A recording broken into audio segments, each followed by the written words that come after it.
बिस्मिल्लाहिर्रहमानिर्रहीम। नाज़रीन अस्सलामु अलैकुम। नाज़रीन, हर रोज़ जो सिलसिला चल रहा है पाकिस्तान के अंदर, जो देखने में आ रहा है कि हर कोई अपनी अपनी कहानी सुना रहा है, और वो जो सबसे बड़े डाकू और चोर हैं जो लूट कर पाकिस्तान को ले गए, पाकिस्तान को तबाह बर्बाद कर दिया, उन लोगों को आजकल हम देख रहे हैं कि बहुत सारे लोग जो हैं नाउज़ुबिल्लाह उनको वलियों के दर्जे पर जो है ना वो चढ़ाने की कोशिश कर रहे हैं। ना तो ये लोग सियासी हैं और ना ही ये लोग जो हैं ना ये दीनी हैं।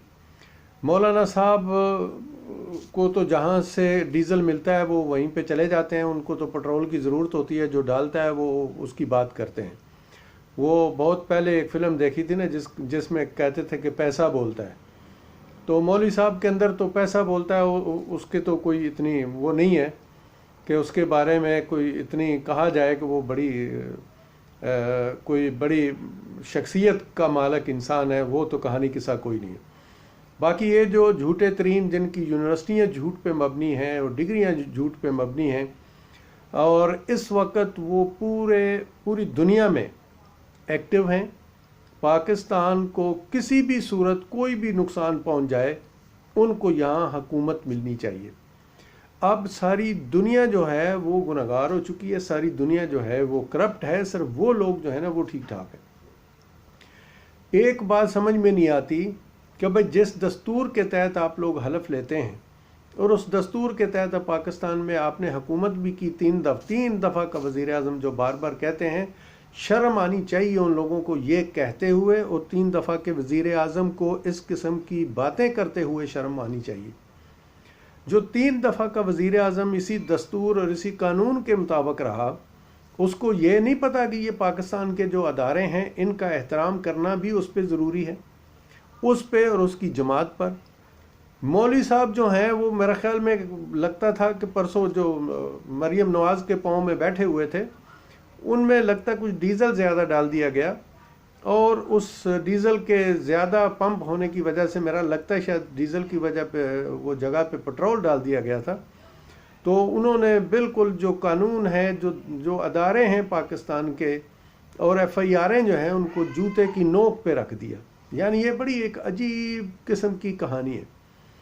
और ये जो बड़े अलंबरदार बने फिरते हैं, वो एक तारड़ था, वो जो अपना जुवैद लतीफ़ साहब हैं या दूसरे ज़ुबैर उमर साहब हैं, सारे के सारे। अब इन लोगों को देखें, ये पाकिस्तान के और दस्तूर के कितने रखवाले बनते हैं। ये बार बार कहते हैं ये दस्तूर, कौन सा दस्तूर भाई? FIR कटी है ना आप लोगों के ख़िलाफ़, आप लोग ठीक हैं, आप लोगों ने इर्तिकाब नहीं किया। ये जितनी दफ़ा इस FIR के अंदर आप लोगों पर लगी हैं, वो उनकी ज़रा डेफिनेशन निकाल के देखें कि वो क्या कहती हैं। ये जो आप लोग मिक्स अप कर रहे हैं ना आर्टिकल 6 को और ये जो ताज़ीरात पाकिस्तान को, ये बदमाशियां आप लोग छोड़ दें। अब लोग आप लोगों की बातों में नहीं आएंगे, आप लोगों के चक्करबाजियों में नहीं आएंगे। आप लोग अपनी चक्करबाजियां छोड़ दें तो वो ज़्यादा बेहतर है।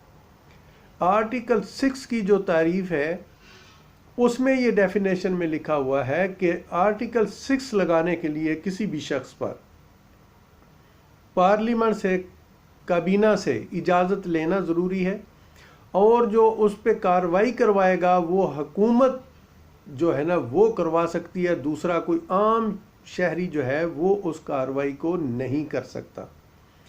लेकिन ये जो दफ़ात आप लोगों पर लगी हैं, ये ताज़ीरात पाकिस्तान के तहत है। इसकी डेफिनेशन में कहीं नहीं लिखा हुआ कि ये दफ़ात जो हैं वो सिर्फ़ और सिर्फ हुकूमत या काबीना के जो मेंबर हैं वही लगा सकते हैं। ये ताज़ीरात पाकिस्तान है। हर शहरी को हक देता है ये कानून कि कोई भी शहरी जो समझे कि कोई दूसरा शख्स मुल्क में फसाद बर्पा करना चाहता है अपनी तकरीर से या अपने फेल से या अपने किसी भी ऐसे एक्शन से, या जो अदलिया और जो सिक्योरिटी अदारे हैं उनके ख़िलाफ़ जो किसी किस्म की गुफ्तगू करता है, जो गलत गुफ्तगू है जिससे लोगों के अंदर ऐसा शरारा फैले कि लोग जो हैं वो इन अदारों के साथ मुतसादम पर तो लाएं, उसको कहते हैं ये दफ़ात उस ज़ुमरे में आती हैं। और ये दफ़ात उस ज़ुमरे में आती हैं और ये ताज़ीरात पाकिस्तान के तहत हैं। इसलिए ये बार बार ड्रामे करना और कहना कि ये ऐसा हो रहा है वैसा हो रहा है, और इसके साथ साथ हुकूमत जो अपनी टांगें कंपा रही है, जो हुकूमत की टांगें भी कांप रही हैं, ये भी एक बहुत बड़ी लानत है। भाई खान साहब, अगर आप इतनी जुर्रत के मालिक नहीं हैं तो आप हुकूमत छोड़ दें। बेहतर तो तरीका ये है ना कि एक चीज़ आप नहीं कर सकते, जब आप देख रहे हैं आपको पाकिस्तान के दस्तूर या असूल का पता नहीं है, आपके पास इतने कानूनदान बैठे हुए हैं, फ़रोग नसीम बैठा हुआ है, बाबर अवान साहब हैं, वो खालिद साहब हैं जो अटारनी जनरल हैं पाकिस्तान के, वो सारे हैं, उनसे पूछें कि ये जो दफ़ात लगी हैं ये ताज़ीरात पाकिस्तान के तहत लगी हैं और इसमें किसी भी पाकिस्तानी शहरी को ये हक हासिल है कि वो अपने मुल्क में देखे कि कोई शख्स अपने कौल व फ़ेल या किसी किस्म की तकरीर से पाकिस्तान के अंदर फसाद फैलाना चाहता है, अपने जो मुक़्तदर अदारे हैं उनके ख़िलाफ़ प्रोपोगंडा करता है, उस पर ये दफ़ात लगती हैं, उस पर FIR काटी जा सकती है। पहले नंबर पे तो हुकूमत को ये जो जितने बयान फवाद चौधरी साहब दे रहे थे, दूसरे दे रहे थे जी, वो वज़ीर आज़म ने बड़ा नापसंदीदगी का इज़हार क्यों किया? भाई वज़ीर आज़म कौन होता है? वज़ीर आज़म है तो उसको ये नहीं पता कि ये 24 करोड़ आवाम भी है जिनके दिलों को ठेस पहुंची। ये 3 टाइम का जो वज़ीर आज़म है, इसकी जो फजूल किस्म की गुफ्तगू थी और शरारत फैलाने वाली और मुल्क के अंदर फसाद फैलाने वाली और अदारों के साथ अवाम को तसादम पर उभारने वाली जो तकरीर है, ये 3 दफ़ा के वज़ीर आज़म को ये ख्याल नहीं आया था कि ये जुर्म के ज़ुमरे में आती है। और इस पे जो FIR हुई है, अगर आप लोग इतने ही जमहूरी हैं तो ये बकवास करना बंद कर दें। आप जाएं, पुलिस में जाएं, जाके उस इन्वेस्टिगेशन में आप शामिल तफ्तीश हों और वहाँ आप साबित करें कि ये जो दफ़ात आप लोगों ने लगाई हैं, आपके पास इतने बड़े वकील हैं, वहाँ साबित करें कि ये दफ़ात गलत हैं, या इन दफ़ात को पाकिस्तान के दस्तूर से ही निकाल दें। जैसे आप लोगों ने बांदर बांट की थी ना 18वीं तरमीम में सूबों की, ऐसी इसको भी, लेकिन ये वक्त अब कभी नहीं आएगा। आप लोगों ने जितने जुल्म किए थे इस पाकिस्तान के ऊपर, इस आवाम के ऊपर, इस मुल्क के ऊपर, अब आप लोगों की सज़ा का वक्त आ चुका है।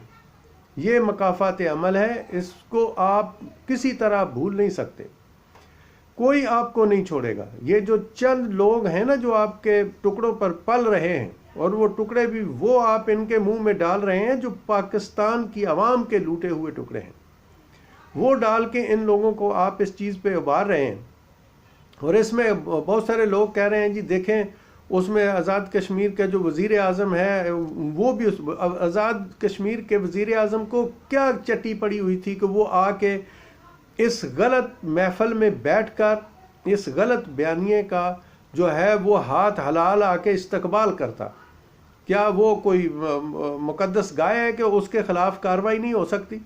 क्यों उसने ये हरकत की? उसको अपनी जो हदूद थी उसके अंदर रहना चाहिए था। और उसके अलावा कहते हैं जी 3 जर्नल हैं, रिटायर्ड जनरल हैं, 3 हैं, तो क्या जनरल जो हैं वो क्या इस ज़ुमरे में नहीं आ सकते? वो जनरलों को अगर थोड़ी सी अकल होती तो वो इस किस्म के चक्कर में कभी नहीं आते। उनको नहीं पता था कि नून लीग वाले क्या कर रहे हैं और पूरा पाकिस्तान लूट के खा गए। क्या पता इन जनरलों की भी उनके पास वीडियो बनी हो और इन जनरलों ने भी कोई उनसे ब्रीफकेस लिए हों। कुछ नहीं कह सकते। हर चीज़ जो है वो नून लीग से तो की जा सकती है। जैसे लाहौर हाई कोर्ट के जजेस में ये जुर्रत नहीं है कि नून लीग और शरीफ फैमिली के ख़िलाफ़ कोई कार्रवाई करें, इसी तरह मेरे ख्याल में ये जो जर्नैल इनके आगे पीछे घूम रहे हैं ना, या तो इनको इन्होंने ब्रीफकेस दे के ब्लैकमेल किया हुआ है और ये वीडियो भी बनाई होगी। तो इसलिए बाकी मैं कल सुन रहा था, एक एंकर साहब कह रहे थे जी कि देखें उनके पास जज अरशद की एक और वीडियो है जो वो खोलो भाई, निकालो, जितनी वीडियो हैं सब जजों की निकालो। हम तो कहते हैं कि ऐसा हो कि जितने भी काले करतूत वाले लोग थे, वो जज हूँ, वकील हूँ, पुलिस वाले हैं, जो जो भी उनके पास हैं, बेहतर है निकालें बाहर उनकी वीडियो, ताकि लोगों को, आवाम को, कौम को पता चल जाए कि कौन इस मुल्क का हमदर्द है और कौन इस मुल्क को लूट रहा है। ये सारी चीज़ें जो हैं, इनका बंदोबस्त होना इंतहाई ज़रूरी है, और जब तक ऐसा नहीं होगा तब तक लोगों को समझ नहीं आएगी कि कौन इसमें क्या कर रहा है। भाई आप लोग जमहूरी हैं, आप लोगों ने थाने का घेराव किया था कल परसों, तो चाहिए तो ये था कि ये जो इस FIR के मुताबिक जब ये लोग थाने गए हुए थे, जिसमें तारड़ और वो दूसरे जुबैर साहब और एक दो और नॉमिनेट लोग थे, चाहिए था पुलिस को उनको गिरफ्तार कर लेती।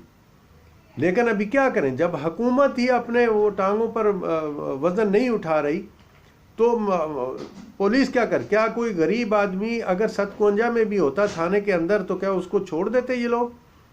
उसको गिरफ्तार करके आगे भेज देते। तो यहाँ तो एक अजीब किस्म का धंधा है जो आप लोग कर रहे हैं, लेकिन ये ज़्यादा देर नहीं चलेगा। अब दुनिया जाग चुकी है, और मैं बड़ी उम्मीद करता हूँ पाकिस्तानी अवाम से कि इन सब चोरों से जो है ना वो जान छुड़वाएगी अपनी अवाम, और जो सही रास्ता है और जो सही जमात है पाकिस्तान के अंदर, इंशाल्लाह उस जमात का साथ देगी। इमरान खान, कोई शक नहीं है कि वो खुद एक ईमानदार है, और वो पाकिस्तान को लूटने नहीं आया, ना ही लूटेगा, ये एक कन्फर्म बात है। लेकिन आप ये बताएं कि इमरान खान ने जो वादे किए थे उनमें से एक भी वादा पूरा नहीं किया। वो क्यों नहीं किया? क्योंकि इसके पास जमात नहीं है। महंगाई कई दर्जे बढ़ चुकी है, गवर्नेंस बिल्कुल नहीं है, तो इसलिए ये खान साहब को हम इससे ज़्यादा और ब्लेम नहीं दे सकते, और इनकी नाक के नीचे बैठे हुए इनके वज़रा जो हैं वो करप्शन कर रहे हैं, वो क्यों उनकी तरफ ख्याल नहीं जाता? तो इसलिए मेरे भाइयों, इन सब से जान छिड़वाओ। आप लोगों की मिन्नत करता हूँ, आप लोगों को मशवरा देता हूँ कि खुदा के लिए इन सब से जान छिड़ाओ। खान साहब के अकेले जो ईमानदार होने का फ़ायदा पाकिस्तान को नहीं मिल सकता, इसलिए इन सब से जान छिड़वाओ। चोरों का तो पहले ही पता है, और खान साहब से भी माफ़ी मांगते हैं हम सब लोग, और आए सब मिलकर इस मुल्क में अल्लाह का कानून नाफज करें। ये मुल्क जिस नाम पे बना था, ला इलाहा इल्लल्लाह मुहम्मद रसूलुल्लाह के नाम पर, उस नाम को पाकिस्तान के अंदर नाफज करें।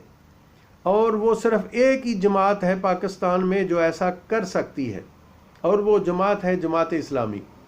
जमात इस्लामी सारी दुनिया के सामने उनका रिकॉर्ड है, उनका किरदार है, या कोई भी शख्स ये बता दे उनके किरदार पर कोई उंगली उठा के कहे कि जमात इस्लामी ने आज तक फ़लाँ जगह से इतना पैसा लूटा है, या उनको जो चंदा मुख्तलिफ लोग मुखय्यर हजरात देते हैं वो उनको लोगों पर इस्तेमाल नहीं करते। उनके पास हर चीज़ का रिकॉर्ड है। आज तक किसी को जुर्रत ना है और ना कभी होगी इंशाअल्लाह बिस्मिल्लाह। इसलिए मैं सबसे कहता हूं कि देखें, एक ही जमात पीछे रह गई। इमरान खान का हमें बहुत ज़्यादा हम सोच रहे थे कि भाई ऐसा करेगा वैसा करेगा, लेकिन कुछ नहीं हो सका उससे। ये हम उसको ज़्यादा दोष इसलिए नहीं देते कि ये जो करप्ट माफिया है ये हर जगह पे बैठा हुआ है। ब्यूरोक्रेसी में ये हैं, तिजारत में ये हैं, हर किस्म की डिपार्टमेंट में, अदलिया में भी बैठे हुए हैं, हर जगह पे ये लोग इनके बैठे हुए हैं। और उन्होंने बिल्कुल खान साहब का सांस बंद करके रखा हुआ, और वो मुल्क को नहीं चलने देंगे, ये बात पक्की है। 2 साल में क्या इन लोगों ने, जो बड़े जमहूरी बने फिरते हैं, पाकिस्तान की आवाम का इनको बड़ा ख्याल आ गया, 2 साल में इन्होंने क्या किया? वो चोर जो सिंध वाले वहाँ बैठे हुए हैं, कराची का हशर देखा है? कराची में या आर्मी थी या जमात इस्लामी थी, और किसी ने तो वहाँ 1 रुपया भी खर्च नहीं किया। वो उन लोगों को जो बेचारे पानियों में डूबे हुए थे, जो सूरत हाल जिनकी ख़राब थी, उनको कौन उठा रहा था वहाँ पे? कोरोना की सूरत हाल में कौन लोगों की मदद कर रहा था? वो सिर्फ जमात इस्लामी के जो मुजाहिदीन थे वो थे, उनके कारकुन थे। वही एक एक शख्स को उसके घर जाके उसकी मदद कर रहे थे। इतने इतने गल गल तक पानी था, वो सरों पे उन्होंने सामान उठाया होता था और लोगों के घरों में जाके उनकी मदद करते थे। क्या कुछ नहीं किया। जहां हादसा हुआ, जब जलजला आया था, तब भी वो सबसे आगे थे। और इस वक्त खिदमत के इतने मराकज़ हैं पाकिस्तान के अंदर कि वो बहुत सारे गरीब गुरबा की मदद जो है वो बिला सूद कर्जे दे के कर रहे हैं। लोगों को छोटे छोटे रोजगार जो है ना वो मुहैया कर रहे हैं। किसी को दुकान डाल के दे रहे हैं, किसी को कोई जो भी किसी का कारोबार है उसके अंदर वो पैसा लगा के दे रहे हैं कि आप इसको बढ़ाएं, इस कारोबार को बढ़ाएं। तो ये है वो दस्तूर जिसके बगैर पाकिस्तान नहीं चल सकता। तो मैं सबसे ये रिक्वेस्ट करता हूं कि सबसे मिन्नत भी करता हूं कि मेहरबानी करें, इन चोरों अचक्कों की बातों में मत आएं। आ नहीं रहे लोग आजकल, ये बहुत बकबक कर रहे हैं ना, फलां ऐसा होगा ऐसा होगा। 16 तारीख भी देख लेंगे कि गुजरांवाला में क्या होता है। वही लोग आएंगे जो जिनको पैसा दिया जाएगा, कुछ वो लाएंगे, जो गरीब लोग हैं वो आएंगे, या वो निकलेंगे उस दिन वहाँ पे जलसे में होंगे जो इनके उस लूटे हुए पैसे पर जो है ना वो पालतू हैं, जो उनके पैसे पर परवरिश पा रहे हैं, जो इन्होंने पाकिस्तानी अवाम का लूटा हुआ। तो इसलिए बार बार हम कहते हैं कि एक ही तरफ आ जाएं, अल्लाह की जो जमात है उसकी तरफ आ जाएं। इसके अलावा पाकिस्तान का कोई हल नहीं है। गरीब आदमी बेचारा जेलों में रुलता रहता है, उसकी 50 रुपए पर 57 की जमानत नहीं होती। ये इतने बड़े मुजरम को जिसको सजा हुई है कोर्ट से, उसको जेल से निकाल कर 50 रुपए की गारंटी, वो भी उस शख्स की जो खुद एक बहुत बड़ा करप्ट है और बहुत बड़ा लुटेरा है, मिस्टर टीटी, उसकी गारंटी पर उसको बाहर भेज दिया। अब अंदाजा करें। तो ये जो इसमें हुकूमत भी शामिल थी। ये जो बार बार हुकूमत कहती है ना कि हमें ऐसा था ऐसा, क्या झूठ बोल रहे हो यार, क्यों झूठ बोल रहे हो? 72 साल से इस अवाम के साथ सिर्फ झूठ ही बोला जा रहा है। ये जो आज बड़ी चौं कर रही है जगह जगह पे मरियम नवाज, ये तो कहती थी लंदन में क्या, मेरी तो पाकिस्तान में भी कोई प्रॉपर्टी नहीं है। और सब जानते हैं कि जब 2018 के इलेक्शन में गोशवारे भरे गए तो ये 5 मिलियन की जो थी ये बंदी 5 अरब रुपए की ये मालका निकली पाकिस्तान के अंदर। और अभी जो इसको नैब ने बुलाया हुआ, देखे ना, अगर नैब बुलाती है तो उस पर ये सारे लोगों को लेके, ये सब बदमाशों को लेके चढ़ जाते हैं। हुकूमत की बिल्कुल हिम्मत नहीं है कि हुकूमत उसमें कोई बात कर सके। हुकूमत में इतनी जुर्रत नहीं है, ना हुकूमत उनको कुछ कह सकती है ना उनके साथ चल सकती है। तो ये देखें, जितना भी मामला है, जब हुकूमत कंट्रोल नहीं कर सकती इन चीज़ों से, और दूसरे नंबर पर ये भी एक कन्विक्टेड है, ये बंदी भी सजा याफ्ता है। पाकिस्तान के कानून के मुताबिक इसको इस किस्म की गुफ्तगू और सियासी गुफ्तगू करने